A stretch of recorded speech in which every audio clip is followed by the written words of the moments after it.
My mother took my inheritance because she wants me to be successful, until the truth exploded at dinner. When my grandmother died, she left me $80,000. My mother immediately took control of it. "You're not ready for this kind of money," she said. "I'm going to manage it until you prove you can be successful on your own." I was 24 with a college degree and a job, but according to her, I wasn't successful enough yet. She kept moving the goalpost. First, I needed to make $40,000 a year. When I got there, suddenly I needed 50. When I hit 50, she said I needed to be a manager first, then a senior manager, then I needed to own property. But how could I buy property without my inheritance? "That's the point," she'd say. "Really successful people don't need handouts. They make their own way." Meanwhile, she was living extremely well. New car, kitchen renovation, yearly cruises. When I asked about it, she'd say she was investing my money wisely. "You'll thank me when you see how much it's grown." She never showed me any investment statements. She'd just pat my hand and say, "Trust me, I'm doing this because I love you." Most parents would have just spent it, but I want you to earn your success properly. She had this whole philosophy about it. She'd tell everyone at family gatherings how she was teaching me the value of hard work by not giving me my grandmother's money. Too many young people get ruined by windfalls. I'm protecting them from that. Relatives would actually praise her for being so thoughtful. My aunt would say things like, "You're such a good mother," making sure they learn responsibility. My mother would smile and say, "It's hard but necessary. They'll understand when they're older." Years passed like this. I got promoted 3 times, started making $70,000, saved enough to buy a small condo with a mortgage. Every milestone I hit, she'd create a new requirement. "You need to be married first." Then, "You need to have 6 months of emergency savings." Then, "You need to max out your retirement for at least 5 years." I was 32 when everything unraveled. My cousin Kendall was getting married and asked my mother to help with planning since she'd organized so many family events with her investment returns from managing my money so well.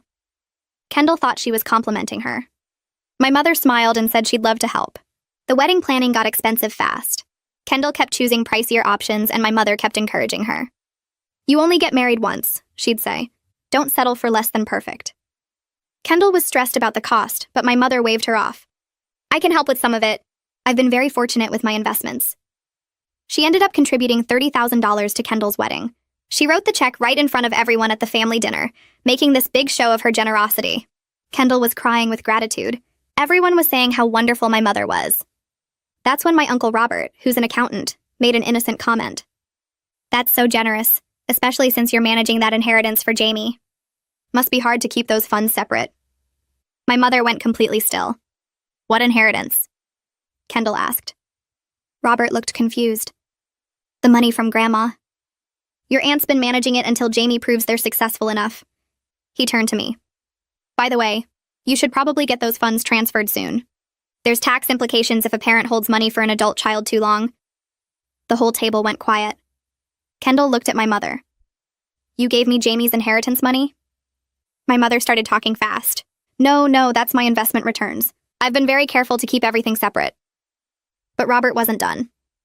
"Actually, if you've been managing it this long, you should have detailed records. Investment statements, transaction histories, tax documents. Jamie, you've been declaring the interest income on your taxes, right?" I said I hadn't seen any documents. Robert's expression changed. "You haven't received annual statements?" "In 8 years?" My mother stood up. "This is ridiculous. I don't need to justify myself. Everything I've done has been for Jamie's own good." Kendall asked her directly, "Did you spend Jamie's inheritance on my wedding?" My mother's face did this thing where she tried to look offended but couldn't quite manage it.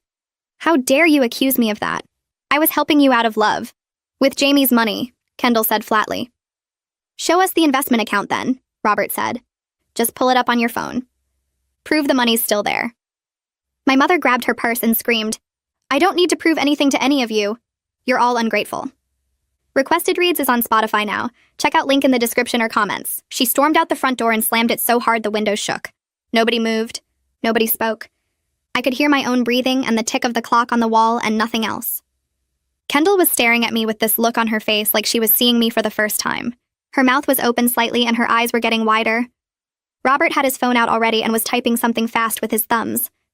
The rest of the family just sat there frozen with forks halfway to mouths or wine glasses suspended in midair. My Aunt Nina reached over and put her hand on my arm. Her fingers felt cold.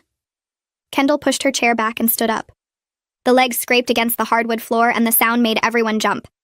Her voice came out shaky, but she kept it steady. She looked right at me and asked where that $30,000 really came from. She needed to know right now.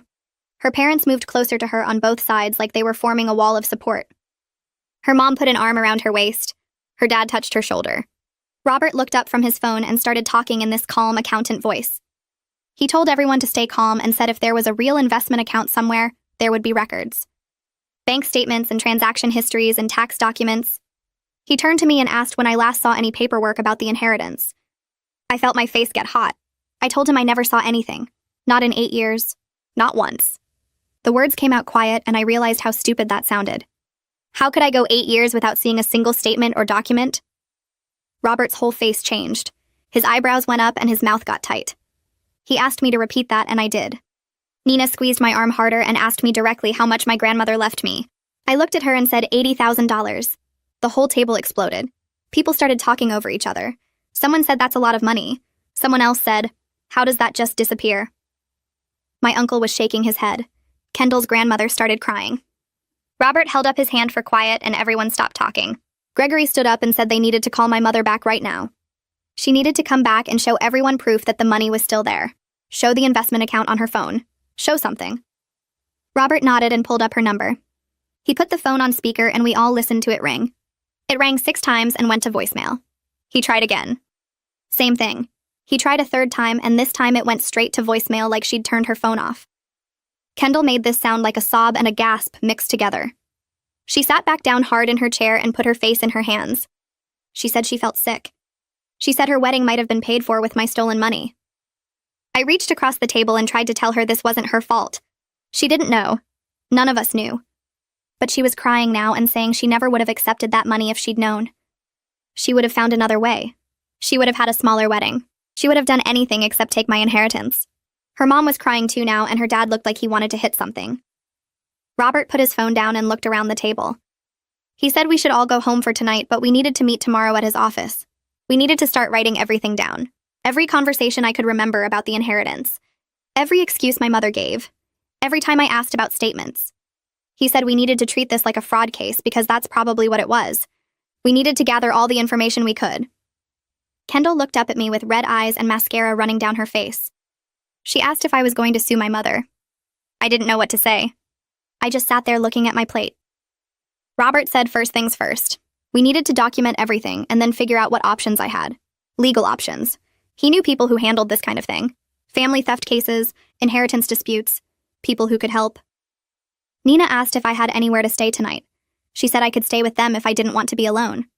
I told her I'd be okay. I needed to go home and think. Process everything. But really, I just needed to get out of that room where everyone was looking at me with pity and shock. I drove home with both hands gripping the steering wheel so tight my knuckles turned white. My hands were shaking. My whole body was shaking, actually. I kept replaying the dinner in my head. My mother's face when Robert mentioned the inheritance. How fast she talked trying to explain. How she grabbed her purse and ran instead of showing proof. 8 years of her telling me I wasn't ready. 8 years of moved goalposts. Get to 40,000, get to 50, become a manager, buy property, get married, save 6 months' expenses, max out retirement. Every single requirement was just another delay, another excuse, another way to keep the money. And I believed her. I actually believed she was trying to teach me something. That she was protecting me from myself. That she loved me enough to be the tough parent who made me earn my success. But there was no lesson. There was no protection. There was just theft. Slow theft over 8 years while she bought a new car and renovated her kitchen and took cruises and lived well on my grandmother's money. On my money. The money my grandmother wanted me to have. I got home and went straight to my laptop. I couldn't sleep. I couldn't even sit still. I opened my email and started searching for anything from my mother about the inheritance. There were dozens of messages. Hundreds, maybe. I started reading through them. Every time I'd asked about the money. Every time I'd hit one of her goalposts and asked if I could have access now. Her responses were all the same pattern. Praise for my progress. Then a new requirement. Then some speech about responsibility and earning success and not being like other young people who waste money. I found one from 3 years ago where I'd asked to see the investment statements. She wrote back that she'd send them soon, but she was traveling and would get them to me when she returned. She never sent them. I'd forgotten to follow up. I found another from last year where I told her I'd maxed my retirement for 5 years like she said. She responded that she was so proud, but I should focus on building my emergency fund more before taking on the responsibility of managing a large sum. There was always something, always one more thing. I pulled up our text messages next. The pattern was even clearer there. Short messages from me asking about the money. Long responses from her about patience and responsibility and trust. Telling me she was investing wisely. Telling me I'd thank her someday. Telling me most parents would have just spent it, but she was being careful, being smart, protecting my future. Every single message was manipulation. Every single one was a lie to cover up what she was doing. My phone rang at 8 the next morning.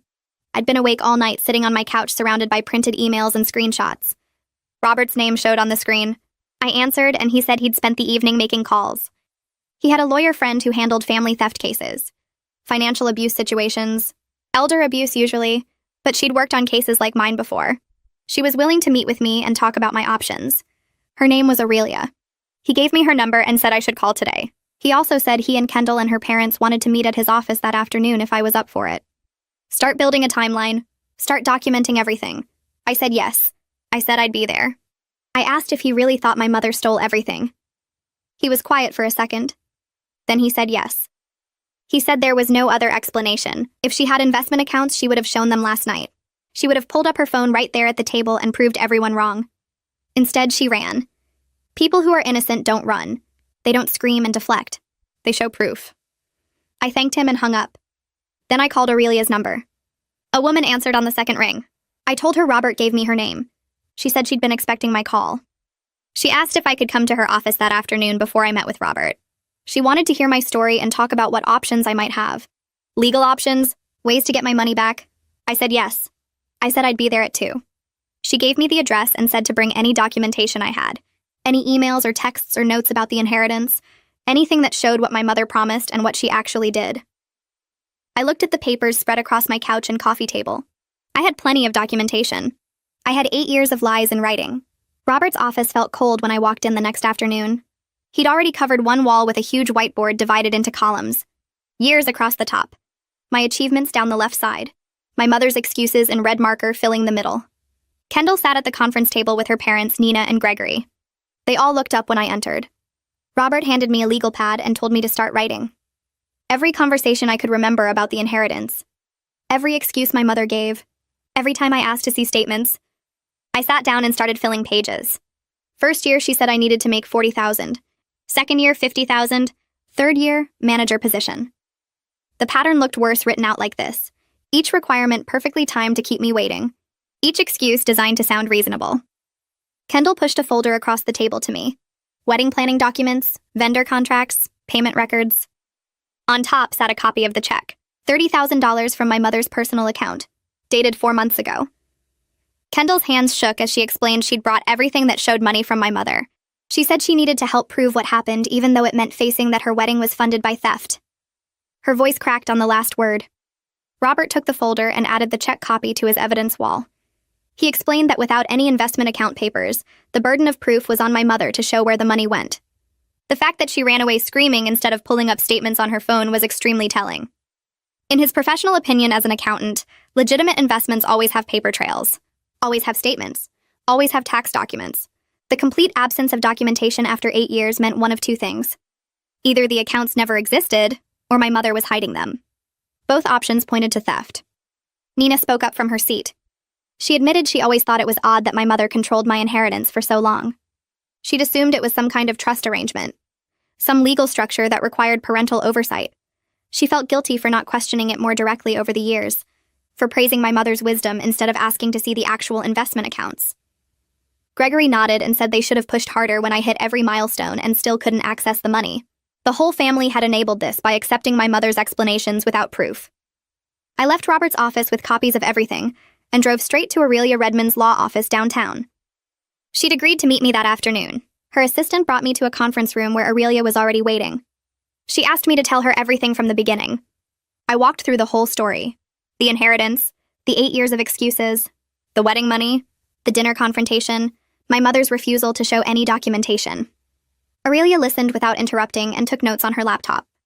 When I finished, she said this was unfortunately more common than people think, especially with inheritance money and family members. She explained my legal options ranged from demanding full accounting to filing civil suit for theft and fraud. We could start with a formal demand or go straight to court. The choice depended on whether I thought my mother would cooperate or fight. I told her my mother would fight. Aurelia nodded like she expected that answer. She recommended starting with a formal legal demand letter requiring my mother to provide complete papers about the inheritance money within 30 days. This gave her a chance to cooperate before we took things to court. If she provided legitimate investment statements showing the money was safe and growing, we could potentially resolve this without litigation. But if she couldn't or wouldn't provide records, that became powerful evidence for a lawsuit. The demand letter would also establish a clear timeline, 30 days to comply. After that, we'd have legal grounds to escalate. I authorized Aurelia to send the demand letter. She pulled up a template on her computer and started filling in details. $80,000, 8 years, no documentation provided, 30 days to produce complete investment records. She explained the next step would be hiring a forensic accountant if my mother couldn't or wouldn't provide legitimate records. The investigation could take months, but would trace where the money actually went. Bank records, credit card statements, major purchases. The forensic accountant would build a complete picture of how my mother spent the inheritance. I signed the authorization form, and Aurelia said she'd have the demand letter sent by registered mail tomorrow. My mother would have to sign for it. No way to claim she never received it. I drove home feeling exhausted, but also strangely calm. I'd taken action, started the legal process, put my mother on notice that I wasn't backing down. My phone rang that evening while I was heating up dinner. My mother's name on the screen. I almost didn't answer. But I needed to hear what she'd say now that lawyers were involved. Her voice came through cold and angry instead of defensive. She said I'd humiliated her in front of the entire family and destroyed her reputation by accusing her of theft. Everyone was calling her, asking questions, treating her like a criminal. How could I do this to my own mother? I kept my voice steady and told her she could end this immediately by providing the investment account statements she'd claimed to have for 8 years. Just show me the money was still there and growing like she always said. Show me the investment returns. Show me anything that proved she'd been managing my inheritance properly. She went quiet for a second. Then she said she didn't have to prove anything to me. She was my mother. I owed her everything. This whole situation was me being ungrateful and cruel after everything she'd done for me. I said managing someone's inheritance wasn't doing them a favor. It was a responsibility. One that required documentation and transparency. 30 days to provide the records or my lawyer would take further action. She hung up without responding. 2 days later, she called again. I answered because I figured she'd keep trying until I did. Her voice sounded different this time, less angry and more careful. She asked if we could talk about this reasonably, without lawyers getting involved. I told her the lawyer already sent the demand letter and it should arrive any day now. The line went completely quiet. Not just regular silence, but the kind where I could tell she was processing something bad. Then she said so I was really going to sue my own mother, and the call ended before I could say anything back. She just hung up. I sat there staring at my phone, feeling weird about the whole thing. Part of me wanted to feel guilty, but mostly I just felt tired. Robert called me the next morning while I was getting ready for work. He sounded frustrated. My mother had contacted him late the night before, asking if this whole legal thing was really necessary. She told him there must be some kind of confusion or mistake about the money. Robert said he told her the only confusion was about where $80,000 went, and she needed to show him the papers proving she still had it. She apparently got mad and said he was taking my side against family. He said there weren't sides, just facts and documentation. She hung up on him too. The 30 days in the demand letter passed without any response from my mother. No call, no email, no documents, nothing. Aurelia called me to discuss next steps and said this silence actually helped our case. It showed my mother either couldn't or wouldn't account for the money. If she had legitimate investment records, she would have sent them immediately to make this go away. The fact that she chose silence instead spoke volumes about what really happened to my inheritance. We scheduled a meeting to discuss hiring a forensic accountant who could trace where the money actually went. I met with Wyatt Duran at Aurelia's office 3 days later. He was younger than I expected, maybe late 30s, and he had this calm way of explaining complicated financial stuff. I signed a bunch of forms giving him permission to request my mother's bank records and financial documents through legal discovery. He explained the process would take several weeks because banks don't move fast, but the investigation should reveal exactly how my mother spent the inheritance. He'd track every deposit, every withdrawal, every major purchase over the past 8 years. The goal was building a complete picture of where my grandmother's money ended up. I left his office feeling like things were finally moving forward in a concrete way. My phone rang that evening while I was making dinner. Kendall's name showed up on the screen. She sounded upset when I answered. Her parents insisted on paying me back the $30,000 from the wedding. even though I kept telling them it wasn't their fault, and they didn't owe me anything. Nina got on the phone and said they couldn't enjoy their daughter's wedding, knowing it got funded by stolen money. The check was already written. They were bringing it over tomorrow whether I liked it or not. I tried arguing, but Nina said the conversation was over. They were doing this and I needed to accept it. The next day, Kendall and her parents showed up at my condo with the check. Nina hugged me and apologized for not seeing what my mother was doing all those years. Gregory said they should have asked more questions about the inheritance situation instead of just accepting my mother's explanations. I took the check because I needed the money, but it felt complicated. This was only a fraction of what got taken from me. Still, holding that check felt important somehow. It was the first real step toward getting back what I lost. The first piece of my inheritance returning to me after 8 years. It made everything feel more real and less like some nightmare I couldn't wake up from. A week later, my mother sent a long email. I almost deleted it without reading, but I needed to see what she'd say. The email claimed she did invest my money like she always said, but she made some bad choices and lost most of it. She was too embarrassed to tell me the truth. She'd been trying to make the money back before I found out, hoping to fix everything quietly. The email went on for paragraphs about how guilty she felt, and how she never meant for any of this to happen. She said she loved me and just wanted to protect me from knowing about her mistakes. I forwarded the email to Aurelia without responding to my mother. Aurelia called me within an hour and said this excuse was totally expected. Lots of people caught stealing money claim they lost it in bad investments. It's a common story because it sounds better than admitting they spent it on themselves. She said we'd need to see actual proof of these supposed investments and losses. Bank statements showing money going into investment accounts. Records of what stocks or funds she bought. Documentation of when and how the losses occurred.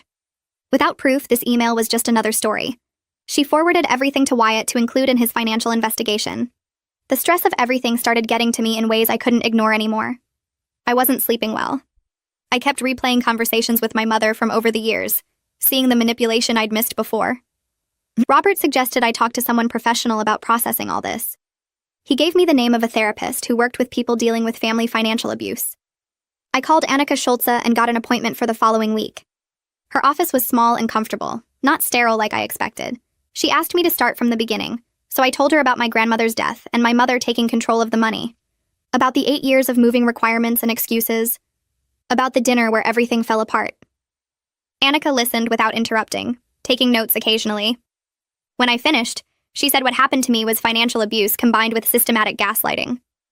My mother had spent years manipulating my perception of reality to cover up theft. The therapy session lasted an hour and I left feeling exhausted but also validated. Annika helped me see that my mother's actions weren't protective like she always claimed. The constantly changing goalposts weren't about teaching me anything.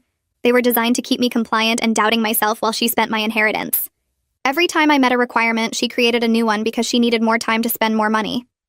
The manipulation was deliberate and planned, not some misguided attempt to help me grow. Understanding that changed something fundamental in how I saw the whole situation. 2 days after that therapy session, Wyatt called me. His voice sounded different from before, more serious and careful with his words. He said he finished going through all the financial records and found some patterns we needed to discuss right away. He wanted to meet with me and Aurelia together because the findings were pretty concerning. We set up the meeting for the next afternoon at Aurelia's office. I barely slept that night knowing I was about to see exactly where my $80,000 went. The next day, I arrived at Aurelia's office 10 minutes early and sat in the waiting room trying to keep my hands from shaking. Wyatt showed up carrying a thick folder and a laptop, and Aurelia led us both into her conference room. Wyatt opened his laptop and pulled out printed spreadsheets from the folder, spreading them across the table. He started explaining what he found, and his words made my stomach drop. My mother deposited the entire $80,000 into her personal checking account 8 years ago, right after my grandmother died. There were no investment accounts. There never had been any investment accounts. The money just sat in her regular checking account, and she spent it gradually over the years on whatever she wanted. Wyatt pulled up bank statements on his laptop showing the deposits and withdrawals, month by month, year by year.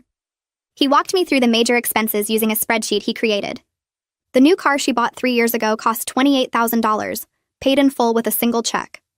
The kitchen renovation she did 5 years ago was $35,000, paid to the contractor in 3 installments over 4 months. The yearly cruises she took added up to about $12,000 total over the 8 years. The remaining $15,000 got spent on general living expenses, eating out, shopping, clothes, and eventually the $30,000 check to Kendall, which actually overdrew the account since only $15,000 was left by then. She had to transfer money from her own savings to cover that check, which is probably why she panicked so badly when Robert asked about keeping the funds separate. Aurelia leaned forward and said this documentation proved theft and fraud beyond any doubt. We had grounds for an extremely strong civil case against my mother. She recommended filing the lawsuit immediately, and she also suggested I think about reporting this to the police for potential criminal charges, since this was clearly intentional theft over many years, not some mistake or misunderstanding. I felt sick looking at the spreadsheet Wyatt created. Every line item showed how my inheritance funded my mother's lifestyle, while she told me I wasn't successful enough to have my own money. Every vacation she took, every upgrade she made to her house, every luxury purchase was bought with money my grandmother meant for my future. The car I saw her driving around was purchased with my inheritance. The beautiful kitchen she showed off at family gatherings was built with my inheritance. The cruise photos she posted on social media were taken on trips funded by my inheritance. And the whole time she was spending it, she was lecturing me about hard work and earning success properly. Robert came to the meeting too, sitting next to me for support. He looked at the spreadsheets and said the evidence was totally clear and overwhelming. He told Aurelia he would testify about the dinner confrontation and how my mother couldn't provide any investment papers when he asked. He said as an accountant, he could explain to a court why her story made no sense and why any legitimate investment would have documentation. I told Aurelia to go ahead and file the civil lawsuit. I wanted my money back and I wanted it in writing that she stole from me. But I wasn't sure yet about criminal charges. The idea of my mother potentially going to jail made me feel complicated things I couldn't quite sort out. Aurelia said that was fine. We could start with the civil case and I could decide about criminal charges later. She would start preparing the lawsuit papers immediately. A week later, my mother got served with the lawsuit at her house. She called me within an hour, screaming so loud I had to hold the phone away from my ear. She said I was destroying our family and tearing apart everything we had. She kept yelling that she was my mother, and I owed her everything, and this betrayal was worse than anything she ever did to me.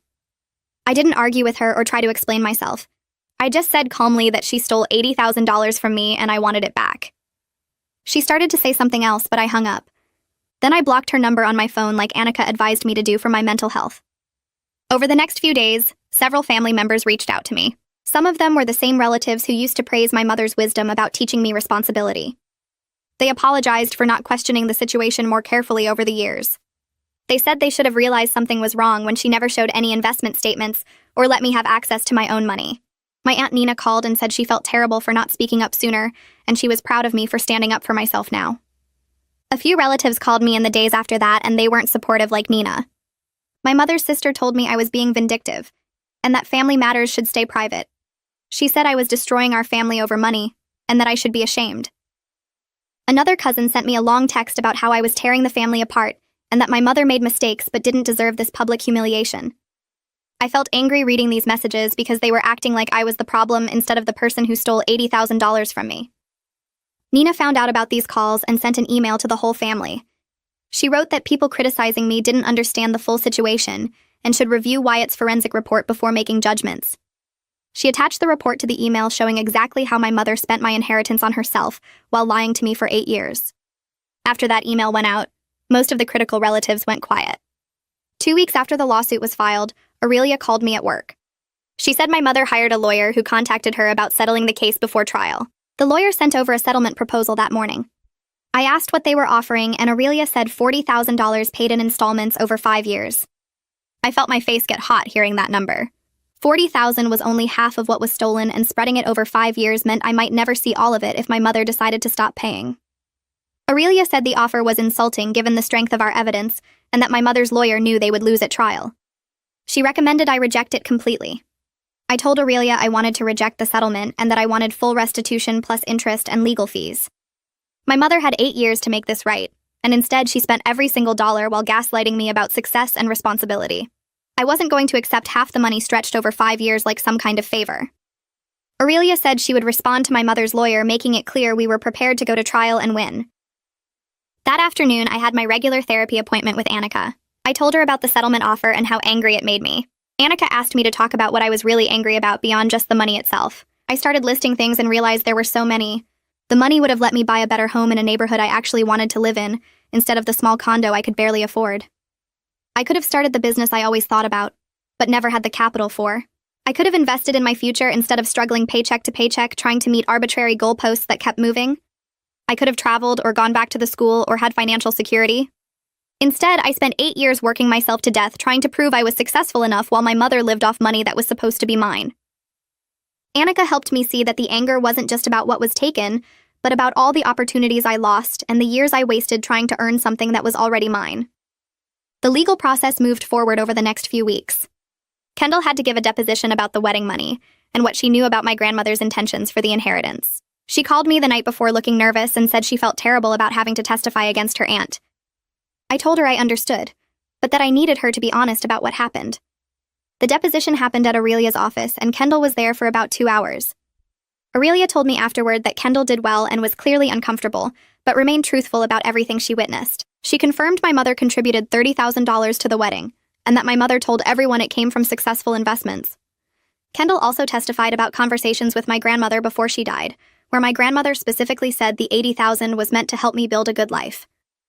Robert's deposition was scheduled a week after Kendall's. He went in prepared with notes about the dinner confrontation and his professional opinion as an accountant.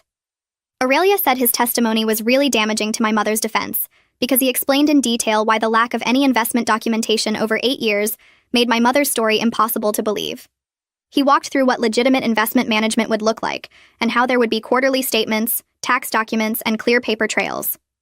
The absence of anything like that proved my mother never invested the money at all.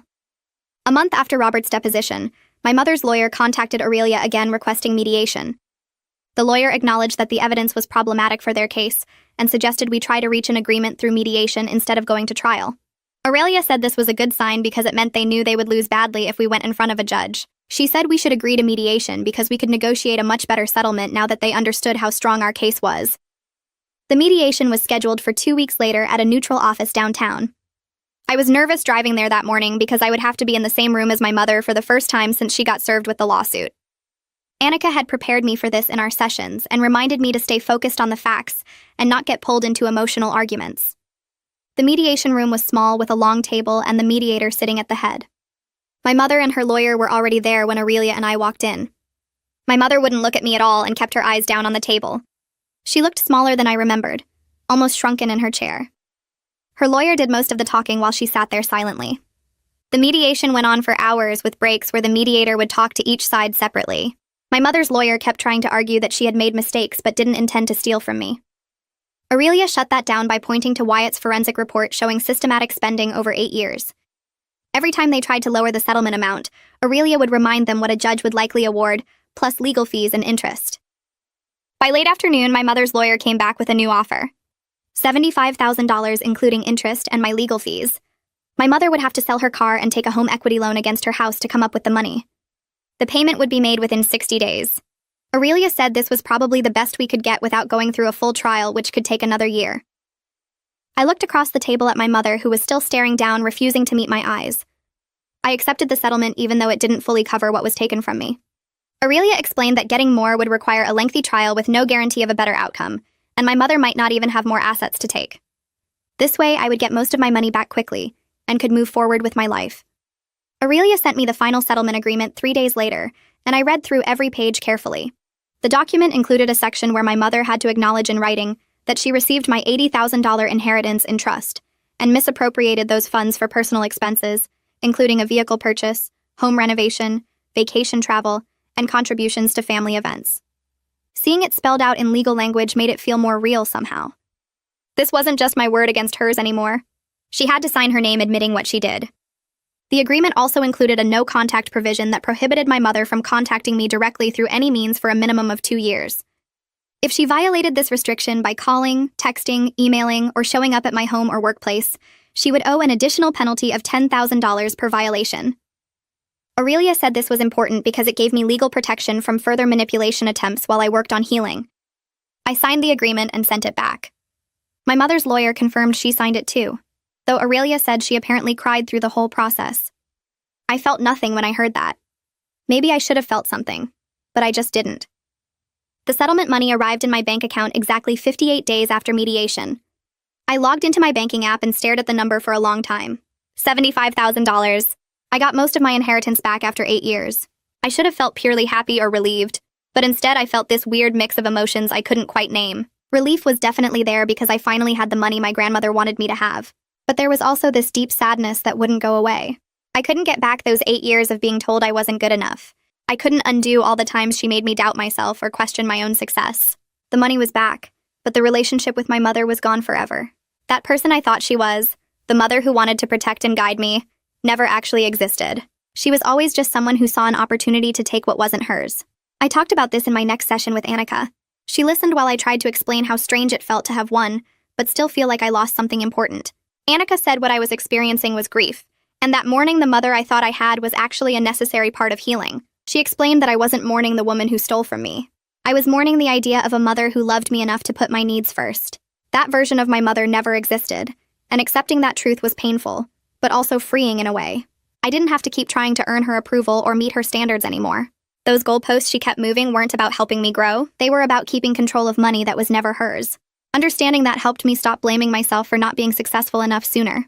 2 weeks after the money arrived, I started seriously looking at condos in neighborhoods I actually wanted to live in. My current place was fine, but I had only bought it because it was what I could afford with my mortgage approval at the time. Now I had enough for a real down payment on something better. I found a 2-bedroom condo in a neighborhood I loved, with good restaurants nearby and a park where I could walk in the mornings. The building was newer with actual amenities like a gym and a rooftop deck. I made an offer and put down $40,000 from the settlement money. Choosing this investment for myself, without needing anyone's permission or approval, felt incredibly powerful. Nobody was telling me I had to wait until I was married or had more savings, or proved myself in some other arbitrary way. This was my money and my choice. When the offer was accepted, I actually cried a little bit. Not sad crying, just this overwhelming feeling of finally getting to make my own decisions about my own life. Kendall called me the day after I told her about the condo. She said she wanted to take me out to celebrate, and also to talk about something that had been on her mind. We met at a coffee shop halfway between our places. Kendall looked nervous when she sat down, fidgeting with her cup. She told me she was grateful I exposed the truth about the wedding money, even though it had been painful for everyone. She said if she hadn't known where that $30,000 came from, she would have always felt weird about her wedding. Every time she looked at her photos or remembered that day, she would have been celebrating something funded by theft. At least now she knew the truth and her parents had made it right by reimbursing me. I told her she had nothing to feel guilty about because she didn't know what my mother was doing. Kendall said she knew that logically, but she still felt better knowing everything was out in the open now.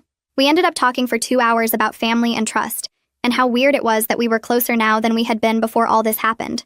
Robert called me a few days later and said he wanted to help me set up proper investment accounts now that I had the settlement money. He recommended a financial advisor he had worked with for years, someone who provided quarterly statements and complete transparency about every transaction.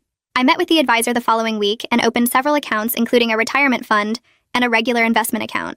The advisor explained everything in detail and showed me exactly how I would receive documentation 4 times a year, plus annual tax forms. She walked me through the investment strategy and made sure I understood where my money was going. Learning to manage money properly felt good, especially since my mother never actually taught me any of this. She had always claimed to be protecting me and preparing me for financial responsibility, but really she was just stealing from me while pretending to be wise. Now I was actually learning what legitimate financial management looked like. Nina asked to meet me for lunch about a month after the settlement.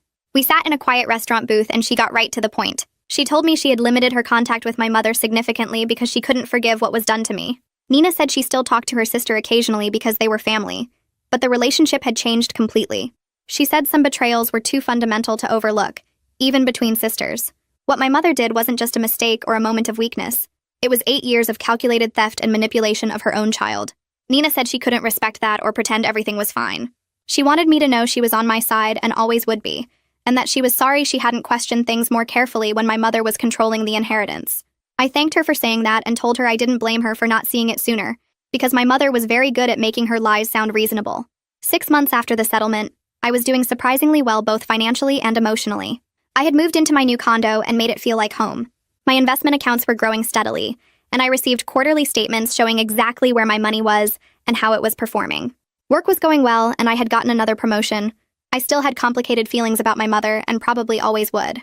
Sometimes I felt angry about the wasted years. Sometimes I felt sad about losing the relationship I thought we had. Sometimes I felt nothing at all. But I had accepted that our relationship might never recover, and that was her consequence to bear, not mine. She made her choices, and now she had to live with them. I made my choices too, and I chose to move forward without her. Annika and I spent several sessions working on rebuilding my ability to trust other people. The 8 years of gaslighting had damaged something fundamental in how I related to others. I had learned to doubt my own perceptions and second-guess my instincts because my mother had trained me to do that. Annika helped me recognize manipulation patterns so I could spot them early. We practiced setting firm boundaries with people who tried to control me or make me question myself. She taught me that healthy relationships involved mutual respect and transparency, not moving goalposts and hidden agendas. It was slow work and sometimes frustrating, but I was getting better at trusting myself again. I was learning to listen to that voice inside that said something was wrong instead of dismissing it like I had done for so many years with my mother. That voice had been right all along. A few months later, I showed up to a family barbecue at Nina and Gregory's house. My mother wasn't there, which everyone knew would be the case. Several relatives came up to me throughout the afternoon. My uncle from my dad's side pulled me aside near the grill and told me he was proud of how I handled everything. He said he should have questioned the situation years ago when my mother kept talking about teaching me responsibility. My cousin's husband apologized for not speaking up when he thought something seemed off about the inheritance arrangement. He said he assumed it was some kind of legal trust setup and didn't want to pry into family finances. 3 different aunts and uncles separately mentioned they felt terrible for praising my mother's supposed wisdom all those years. I told each of them I didn't blame them because my mother was convincing, and I had believed her lies too for a long time. The gathering felt lighter without the tension of my mother's presence and her constant need to control conversations. Kendall's 1-year anniversary party happened in early fall. She and her husband rented a small event space and invited close family and friends. I brought a nice gift and actually felt happy watching them dance and celebrate. There was no bitter taste in my mouth about stolen money funding their wedding anymore. Kendall's parents had paid me back that $30,000, and my mother had settled the rest. And I could look at their wedding photos on display without feeling angry or cheated. Kendall hugged me tight when I arrived and whispered that she was glad I came and that things had worked out. Her happiness felt clean now, not tainted by theft and lies. I stayed late and danced with relatives and ate too much cake. The party reminded me that good things could exist without corruption behind them. I started volunteering with a financial literacy program for young adults in November. The program taught basic money management skills to people aged 18 to 25. I specifically asked to help with the section about protecting inheritances and recognizing financial manipulation. The program coordinator was excited to have someone with real experience in that area. I met with small groups every other week and taught them about demanding documentation, understanding their legal rights, and spotting manipulation tactics. I shared parts of my story without naming my mother, just explaining how someone spent my inheritance while claiming to protect it. The young adults asked good questions about red flags and how to stand up to family members who tried to control their money. Several people thanked me after sessions and said they were going to have hard conversations with relatives who were managing money for them. Turning my awful experience into something helpful felt good. It gave meaning to those 8 years of theft and gaslighting. 1 year after that explosive family dinner, I sat in my condo looking at my financial statements and feeling genuinely happy. I had most of my inheritance back, and it was growing in legitimate investment accounts with real documentation. My home was mine, paid for with my own work and my recovered money. I had clear boundaries with my mother and peace about maintaining them. She had tried contacting me twice through other relatives, but I held firm on the no-contact agreement. The family members who mattered, the ones who stood by me when the truth came out, were the ones I stayed close to. Kendall, Robert, Nina, Gregory, and several cousins became my real family. They were the people who chose honesty over comfortable lies. I had my money, my home, my self-respect, and clarity about who deserved space in my life.